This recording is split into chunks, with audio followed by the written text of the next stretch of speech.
안녕하세요. 전국에 계신 경할몬 여러분, 경제 읽어주는 남자 김광석입니다. 요즘 많은 분들께서 미 달러화 약세 기조 언제까지 전개될까? 왜 이렇게 미 달러화가 약세 기조를 나타내고 있는 걸까? 이런 궁금증들 많이 갖고 계시고, 또 제 블로그에 오셔서 많은 분들이 또 질문도 남기시는 것 같아요. 그래서 여러분들께 이 내용 꼭 전해드려야겠다라는 생각을 했습니다. 특히 제가 2021년 경제전망 이 강의 중에 경제전망 강의와 책을 통해서 여러분들께 전해드린 여러 가지 이야기 중에 하나가 2021년에는 특히 이 바이든이라는 이슈가 불확실성을 크게 완화시키고, 코로나19도 그 경제 충격이 2020년 2분기가 집중이 돼서 2021년은 좀 완화되는 과정에서 달러화 약세 기조로 진전될 수밖에 없다. 제가 2021년 경제전망 그 환율 전망 편에 그런 이야기를 또 담기도 했었죠. 특히 이 환율이라는 것은 그 나라의 돈의 가치를 다른 나라의 돈의 가치와 상대적인 교환 비율로서 비교한 거라고 볼 수 있을 것 같아요. 그러니까 다시 말하면 그 나라의 돈의 가치일 뿐만 아니라 다른 나라의 돈의 가치와 비교하는 개념이기 때문에 이 돈의 가치를 결정짓는 요소가 한두 가지가 아니라고 볼 수 있겠습니다. 그 요소 중에 정말 중요한 요소가 바로 기준금리 인하와 양적 완화, 통화량과 관련된 이 통화정책입니다. 그런데 마침 통화신용정책보고서가 발간이 됐습니다. 잠깐 이 부분을 소개해드리면, 통화신용정책보고서는요, 한국은행이 1년에 2차례 국회에 발표하게 되어 있습니다. 이것은 한국은행 법에 명시되어 있습니다. 현행은 2회 이상이지만 한국은행은 현행 1년에 4차례 통화신용정책보고서를 발간하고 있습니다. 이 통화신용정책보고서의 의미는 한국은행이 통화정책을 단행하는 그 과정, 어떠한 경유에서, 어떠한 경제 판단에서 어떠한 금리와 이 통화량을 결정했는지, 다른 나라 경제는 어떤지, 그리고 고용이라든가 환율이라든가 뭐 수출입이라든가 여러 가지 면들을 함께 고려해서 왜 우리는 이런 통화정책을 단행하고 있고 앞으로는 어떻게 할 것이다 라는 것을 좀 내다볼 수 있는 그런 보고서라고 볼 수 있겠습니다. 굉장히 유의미한 그런 보고서라는 것을 강조해 드립니다. 그래서 이 보고서 내용을 가지고 왜 이렇게 약달러 현상이 지속되고 있는지를 여러분께 정리해서 전해드릴까 합니다. 자, 먼저 달러 가치의 동향을 보겠습니다.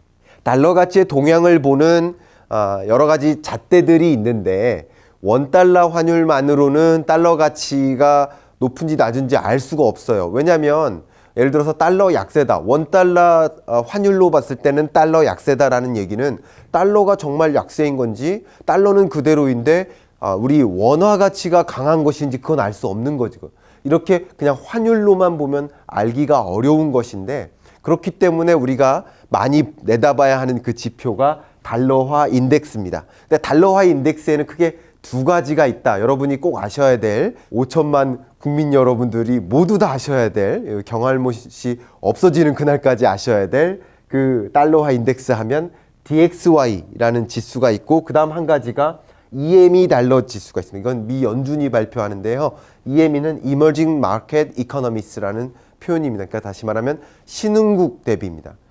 정리한다면 달러화 인덱스는 소위 유로화, 엔화, 그리고 뭐 그 밖에 파운드화, 그리고 스웨덴 통화, 이런 통화들과의 소위 선진국들과의 교환 비율을 가지고 달러화 인덱스를 보는 것이고, 다시 말하면 달러화의 가치를 선진국 통화 대비 강세냐 약세냐를 볼 수 있는 거죠. 그리고 이 지표 EME 달러 지수 같은 경우는 신흥국 통화 대비해서 약세냐 강세냐, 달러화의 가치를 이렇게 두 가지로 구분해서 확인할 수 있다라고 볼 수 있겠습니다. 그래서 주로 이 EME 달러 지수 같은 경우 그런 중국이라든가 멕시코라든가 뭐 한국 통화도 포함되고 인도 통화도 포함됩니다. 이런 신흥국 통화들과 견주했을 때 이 달러 가치의 변화를 보여주는 것이라고 볼 수 있겠습니다. 자, 그럼 한번 볼게요. 달러화 가치가 코로나19가 정점에 이르는 이 4월달, 코로나19의 정점은 사실 지금이라고 볼 수도 있지만 그 어떤 심리적인 정점, 공포지수, 불확실성, 이런 면에서는 3월달, 4월달이 가장 극저점이었다고 볼 수 있죠. 이 불안 심리가 가장 크게 높아졌던 그런 시점에 불확실성이 높아지니까 많은 투자자들이 안전자산 선호 현상이 크게 팽배되는 시점이었고, 그러니까 위험자산보다는 안전자산에 대한 투자 성향이 더 집중되니까 대표적인 안전자산 금이나 달러화에 대한 투자 성향이 집중됐었다라고 볼 수 있는 것이죠. 그러면서 달러화의 가치가 높아졌었는데 그 이후 달러화의 약세가 진전되고 있다. 이것은 왜 약세가 진전되고 있을까를 조금 이따 정리를 하도록 하겠습니다만, 지금 더 중요한 것은 코로나19 이전 수준보다 더 떨어졌다. 그러면 달러 약세 맞구나. 선진국 통화 대비 달러 약세구나. 이렇게 정리할 수 있겠네요. 두 번째 중요한 거. 그런데 재밌는 것은 신흥국 통화 대비 달러화의 가치가 어떻게 움직일까입니다. 보시는 것처럼 비슷한 모양새예요. 급격히 치솟았다가 또 달러 가치가 크게 약세화가 진전되고 있죠. 제가 이렇게 표현했죠. 약세화. 약세라고는 표현 안 했죠. 왜냐하면 코로나19 이전 수준으로 다시 돌아가진 않았기 때문에 약세화가 진전되고는 있으나 신흥국 통화 대비로는 아직도 달러화의 가치는 강세구나라고 얘기를 해볼 수가 있겠네요. 이거 굉장히 중요한 포인트입니다. 그럼 신흥국 통화 가치 대비해서 달러화가 어떻게 움직이고 있는지를 보려면 크게 2020년 이후 3월 23일을 기점으로 그 전까지 파랑색, 그리고 2020년 3월 이후 지금까지 주황색, 그리고 더 중요한 것은 이 점그래프예요. 빨간색 점그래프. 점그래프는 코로나19 이전, 그러니까 19년 말과 비교했을 때 통화 가치를 보는 겁니다. 그러니까 통화 가치가 계속 이 파란색을 보면 다 떨어졌었죠. 언제까지? 3월 23일까지는. 모든 나라에 걸쳐서 다 떨어졌었죠. 왜? 모두 다 안전자산 선호 현상으로서 달러화에 집중이 됐었기 때문이라고 볼 수 있는 것이죠. 그런데 재밌게 이 주황색 3월 24일 이후로는 다른 양상이 펼쳐져요. 특히 코로나19에 나름 대응을 잘한 나라들, 중국, 대만, 한국은 여전히 우리나라도 1000명, 700명 이런 걱정, 굉장히 우려감 들고 있는 거 맞습니다만, 유럽이라든가 미국과 같이 10만 명, 20만 명 이렇게 신규 확진자 발생하는 그런 나라들과 비교해 봤을 때는 이 조기 방역에 성공했다라고 분류된다는 것이죠. 제가 우리나라가 잘했다라는 뜻은 아니지만 그런 관점에서 조기 대응을 잘한 국가로서 보통 평가되는 이런 나라들의 경우에는 그 나라의 통화 가치가 플러스로 반등하죠. 많은 나라들이 반등합니다. 그런데 보시는 것처럼 브라질과 터키 같은 경우는 코로나19의 확산세 때문이죠. 특히 미국보다 더 위험한 나라로서 주목되는 이런 나라들은 역시 통화 가치가 떨어진다. 그러니까 이 통화 가치, 이 환율이라는 면은 코로나19의 확산세와 뗄래야 뗄 수가 없는 것이다. 그 불확실성이라든가 그 나라의 재정 건전성이라든가 이런 것들까지 다 내포하는 의미이기 때문에 그 나라 돈의 가치가 그런 의미를 갖고 있죠. 그렇기 때문에 코로나19의 확산세가 또 지배적으로 집중되는 그런 나라들의 경우에는 달러의 약세가 진전되지 않고 있구나. 달러의 강세가 나타나고 있구나라는 것이고요. 더 중요한 것, 아까 이 점그래프 봐야 된다고 했었죠. 코로나19 이전 수준과 비교했을 때는 보면 중국, 대만, 한국 같은 경우는 달러 약세 맞습니다. 달러 약세. 그러니까 상대적으로 중국, 대만, 한국의 통화 가치가 강해진 거라고 볼 수 있겠죠. 그런데 이런 신흥국들의 경우에는 여전히 달러 강세다라는 것이죠. 그러니까 코로나19의 확산세와 그 불안한 정도를 본다면, 그러니까 앞에 말씀드렸던 것처럼 주요 선진국 대비해서는 달러 약세가 진전되는 거 맞지만 이런 신흥국 대비해서는 그렇지 않고 있구나. 이게 지금 달러화, 이 환율의 흐름에서 굉장히 중요한, 지배적으로 영향을 미치는 중요한 이슈 하나라는 것을 말씀드리겠습니다.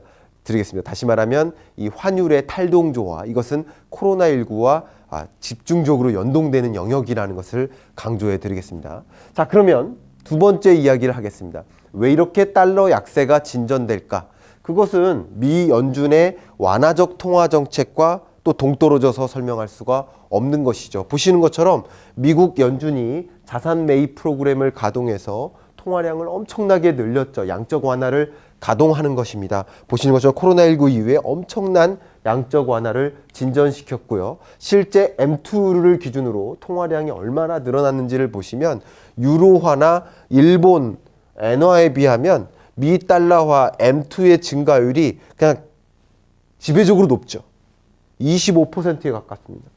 근데 엔화나 유로화는 10% 정도 수준, 혹은 이 일본 엔화 같은 경우 10%도 안 되는데 이 미국 M2의 증가율은 엄청나게 높죠. 그러니까 어마어마한 속도로 이 통화량, 양적 완화를 강구하고 금리를 또 인하하는 이런 과정에서 당연히 미 달러화의 약세 흐름이 이런 선진국 대비해서 나타날 수밖에 없었다라는 것을 강조하겠습니다. 또 한 가지 중요한 것은요.